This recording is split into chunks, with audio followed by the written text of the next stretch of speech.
Shalom, Ibu Bapak, Saudara-saudaraku, keluarga besar GKI Marta Dirja Purwokerto, maupun para sahabat GKI Marta Dirja di berbagai tempat dan di berbagai kota. Puji Tuhan, setelah kita melewati kesibukan hari Natal, juga melewati tahun baru, maka untuk pertama kali acara Kalam, kuliah Alkitab malam yang perdana bisa diawali kembali di tahun 2026 ini. Bersama dengan saya, Pendeta Stefanus Lim, kita akan belajar satu topik yang menarik, mengenal salah satu ayat terpendek dalam Alkitab. Ibu Bapak, saudaraku, dalam Alkitab ada beberapa ayat-ayat yang sangat pendek. Dan kali ini kita mau belajar memilih salah satu ayat yang terpendek untuk kita pergumulkan bersama, yaitu nanti kita belajar dari surat 1 Tesalonika 5 ayat 17. Ibu Bapak, saudaraku terkasih, ayo sekarang kita mengawali dengan kita berdoa bersama-sama. Mari kita berdoa. Kami bersyukur dan bersukacita ya Tuhan, kami boleh mengikuti dan mengadakan kembali kuliah Alkitab malam online. Dan inilah kesempatan kami memasuki tahun 2027 dengan dipandu dan mendalami sabda firman-Mu.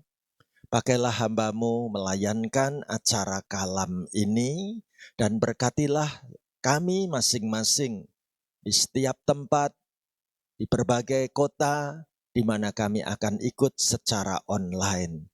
Kami buka hati menyambut firman-Mu, diberkatilah acara ini dari awal sampai akhir dalam nama Tuhan Yesus. Haleluya. Amin. Ibu Bapak, saudaraku terkasih, inilah tema yang kita pergumulkan bersama, mengenal salah satu ayat terpendek dalam Alkitab, yaitu dari surat 1 Tesalonika 5 ayat 17. Kalau di sana ditulis salah satu ayat terpendek, berarti memang ada beberapa ayat-ayat yang terpendek dalam Alkitab kita. Nah, kali ini kita memilih yaitu dari bacaan Alkitab, firman Tuhan dari surat 1 Tesalonika 5 ayat 17. Apa bunyinya? Sungguhkah ayat ini sangat pendek? Ayo, saya ajak ibu bapak saudaraku, kita bareng-bareng membaca mengucapkan firman Tuhan yang sangat pendek ini dari 1 Tesalonika 5 ayat 17. Bunyinya apa? Tetaplah berdoa.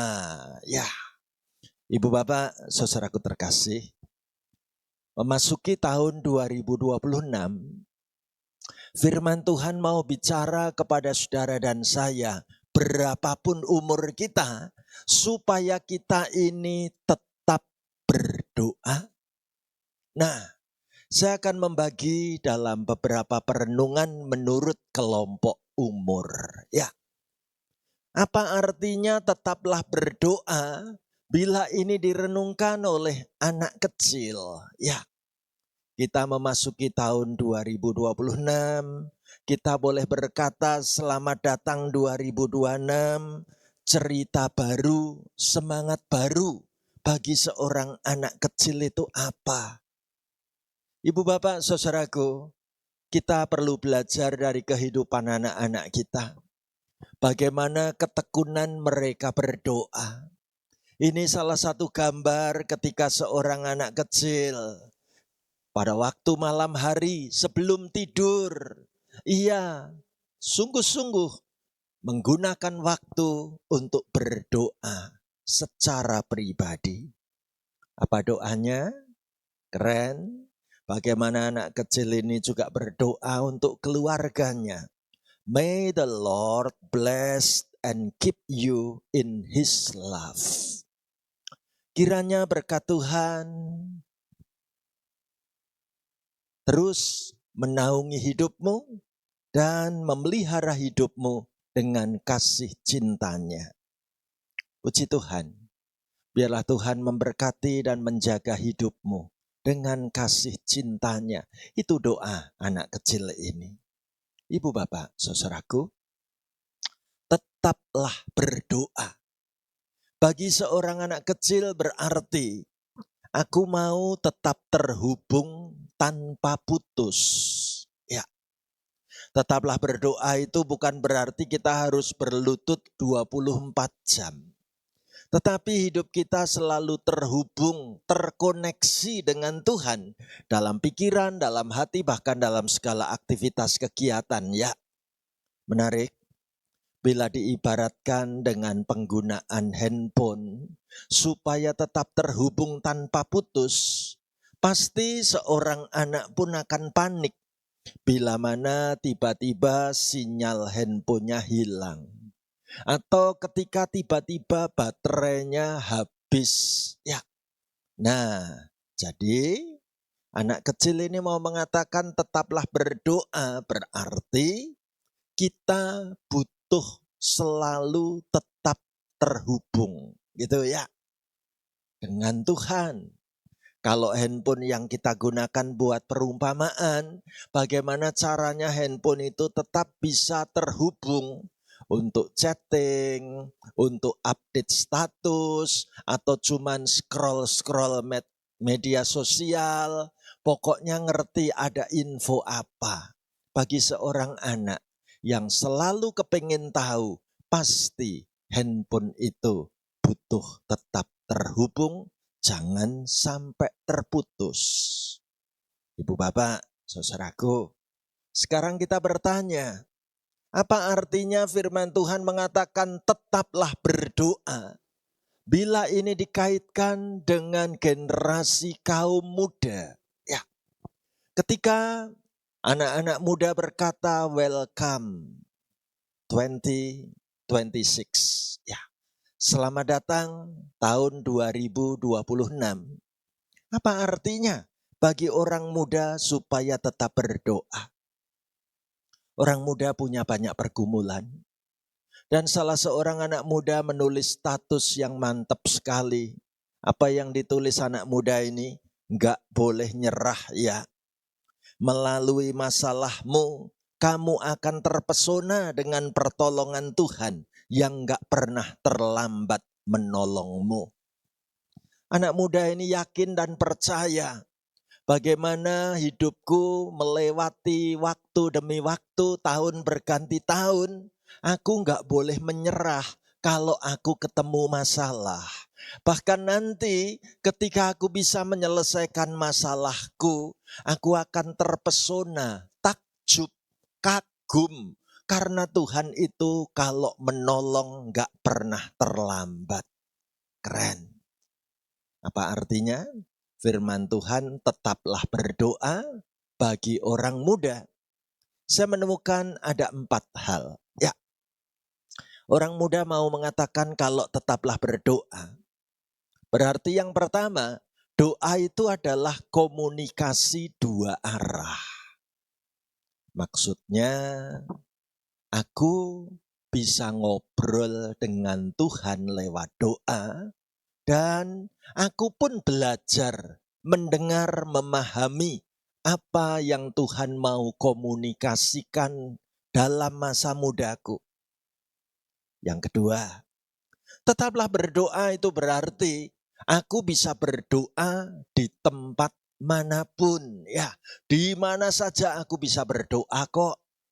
Aku bisa pergunakan waktu, kesempatan, entah saat ada di dalam rumah, entah saat ada dalam suasana studiku, entah di saat aku bersama teman sedang bermain, bergaul, bahkan juga di gereja, dimanapun ternyata aku dipanggil tetap berdoa.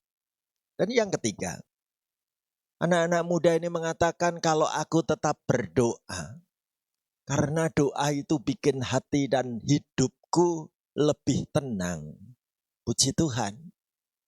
Bagaimana lewat kehidupan doaku, maka aku tidak gampang galau.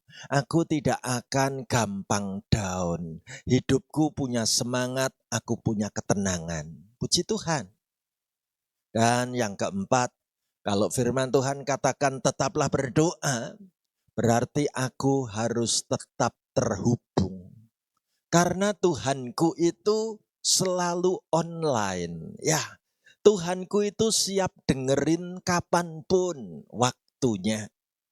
Jadi Tuhan gak pernah off. Tuhan selalu bersedia untuk ditemui kapanpun waktunya. Bahkan ketika kita mau curhat apapun, Tuhan siap untuk mendengarkannya. Entah pagi, siang, sore, malam, tengah malam, baru bangun pagi-pagi, subuh pun Tuhan siap mendengarkannya.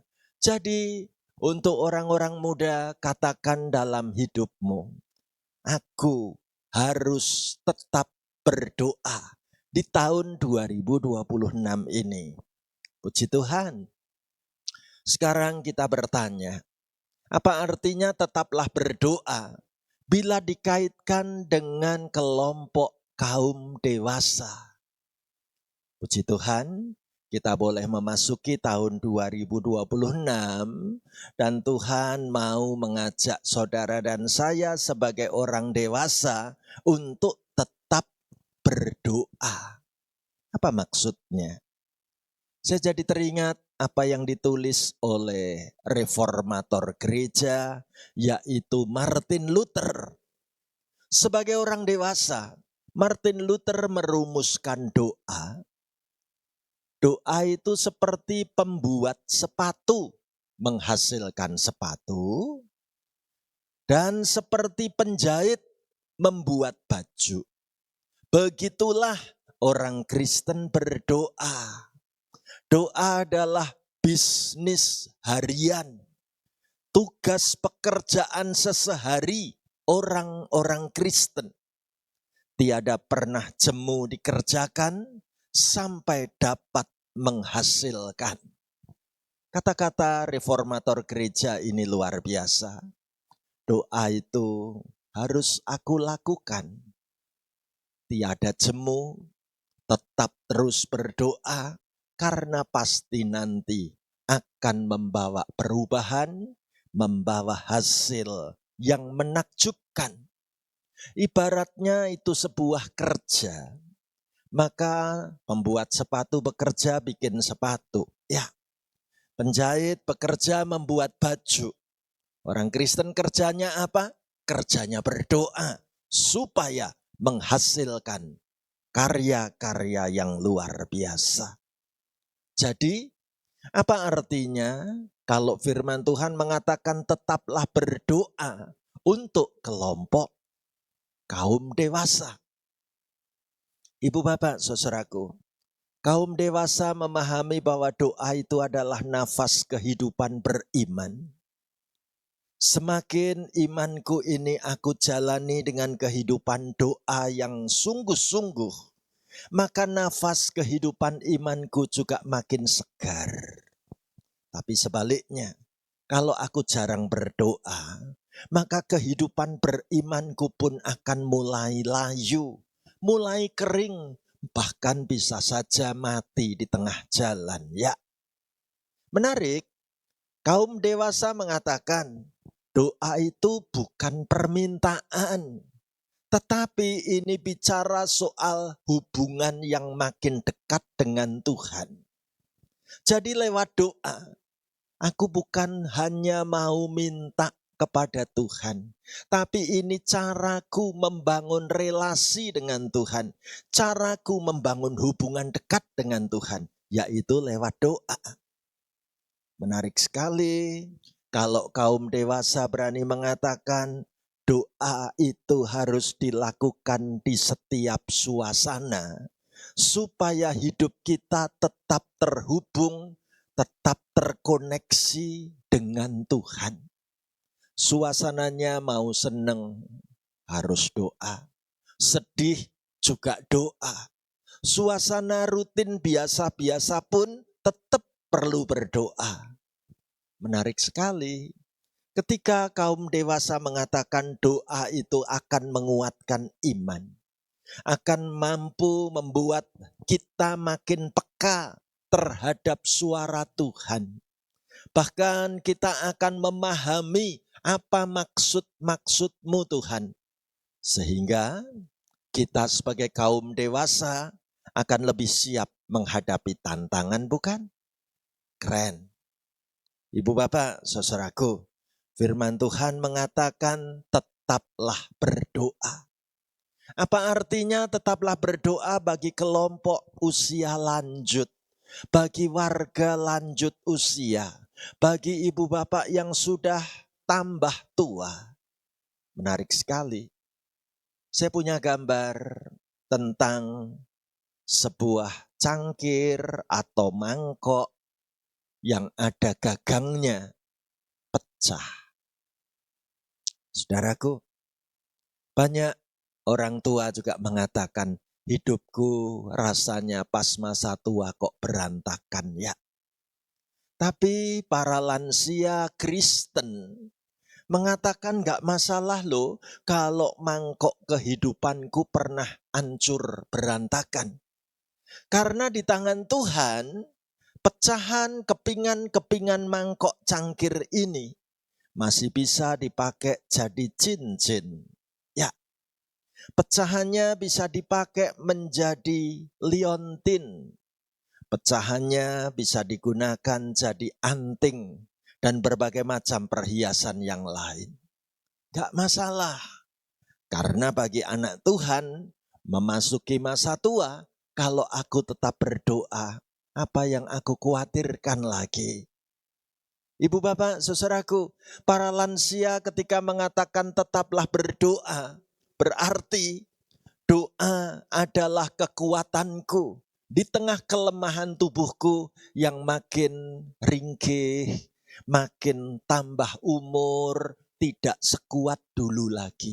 Ya, sekaligus bagaimana aku sebagai warga usia lanjut, kalau aku berdoa, aku sedang menaruh warisan dan teladan iman kepada anakku, menantuku, cucu-cucuku, buyut-buyutku.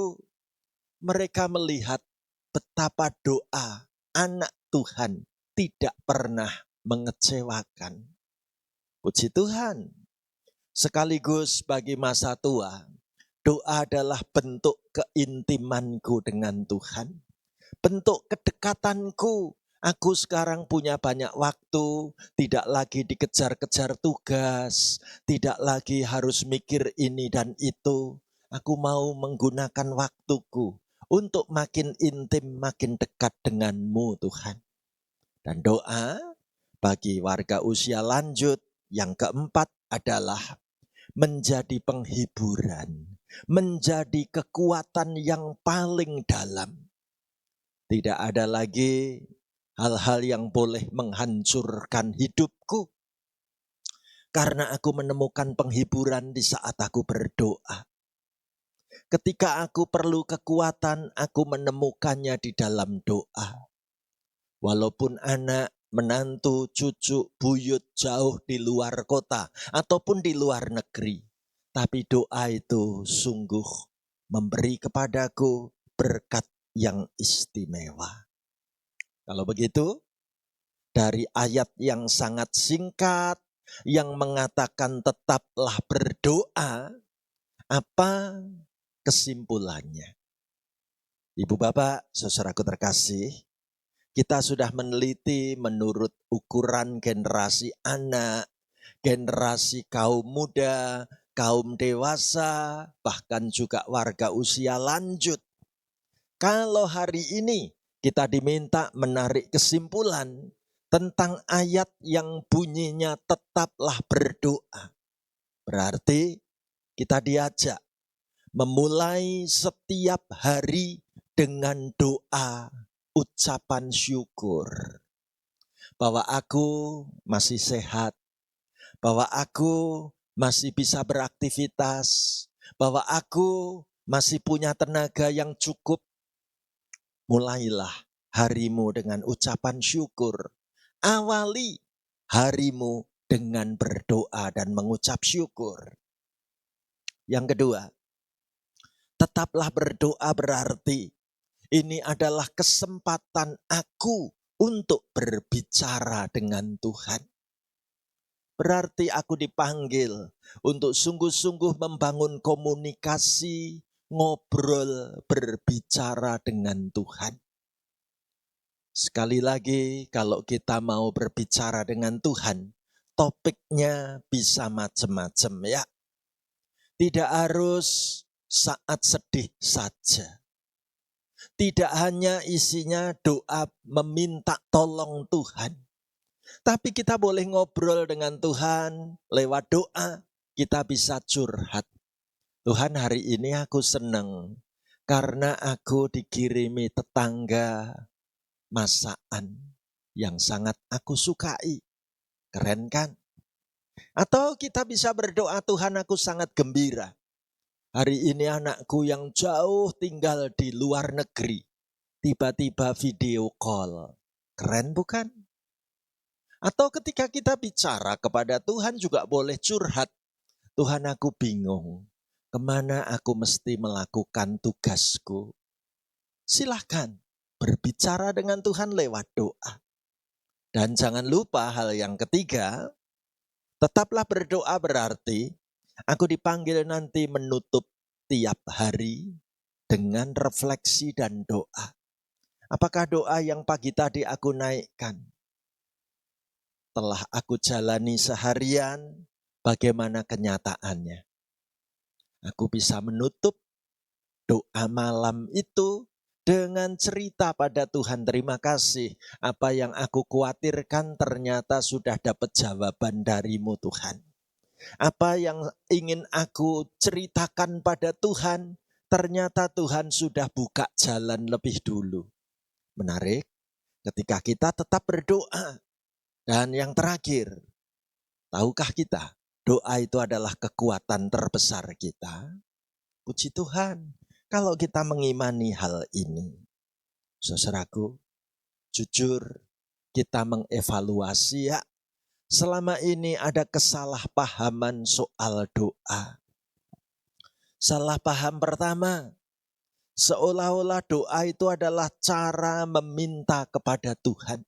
Jadi sepanjang doa dari awal sampai akhir itu isinya meminta, meminta, dan meminta. Umur berapapun berdoa cuman minta terus pada Tuhan. Padahal doa lebih dari sekedar meminta ya.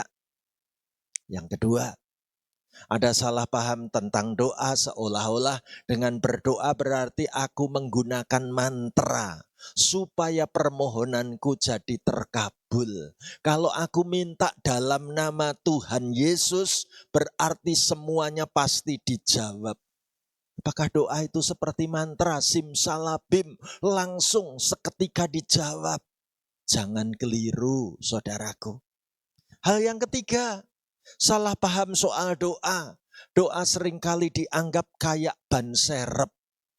Ban serep itu hanya dipakai kalau kepepet. Ya, aku baru ingat doa nanti kalau aku benar-benar sudah terpojok, bingung gak tahu apalagi aku baru berdoa. Padahal doa bukan seperti itu. Doa adalah untuk membangun relasi hubungan akrab dengan Tuhan, bukan? Dan masih ada lagi salah paham soal doa, yaitu doa kadangkala seperti tindakan formalitas saja. Biar pantas, wong kita ini orang Kristen, mau makan ya formalitasnya doa dulu ya. Mau tidur ya formalitasnya doa dulu. Bangun tidur ya formalitasnya doa dulu. Itu rutinitas dan formalitas yang gak ada artinya, bukan? Ibu bapak, saudaraku, berarti hari ini kita belajar banyak dari ayat firman Tuhan ini. Tetaplah berdoa. Kenapa? Seorang ibu mengatakan, dia biasa menggunakan benang wul ini, menceritakan hari yang ditenun dengan doa, jarang berakhir dengan kusut. Puji Tuhan. Jadi, kalam perdana di tahun 2026 tentang firman Tuhan dari surat 1 Tesalonika 5 ayat 17 mau mengatakan buat saudara dan saya, tetaplah berdoa. Selamat memasuki tahun 2026, jalan terus dengan Tuhan, kuatkan doa-doamu, Tuhan beserta kita selalu. Amin. Sampai jumpa dalam kesempatan berikutnya. Puji Tuhan.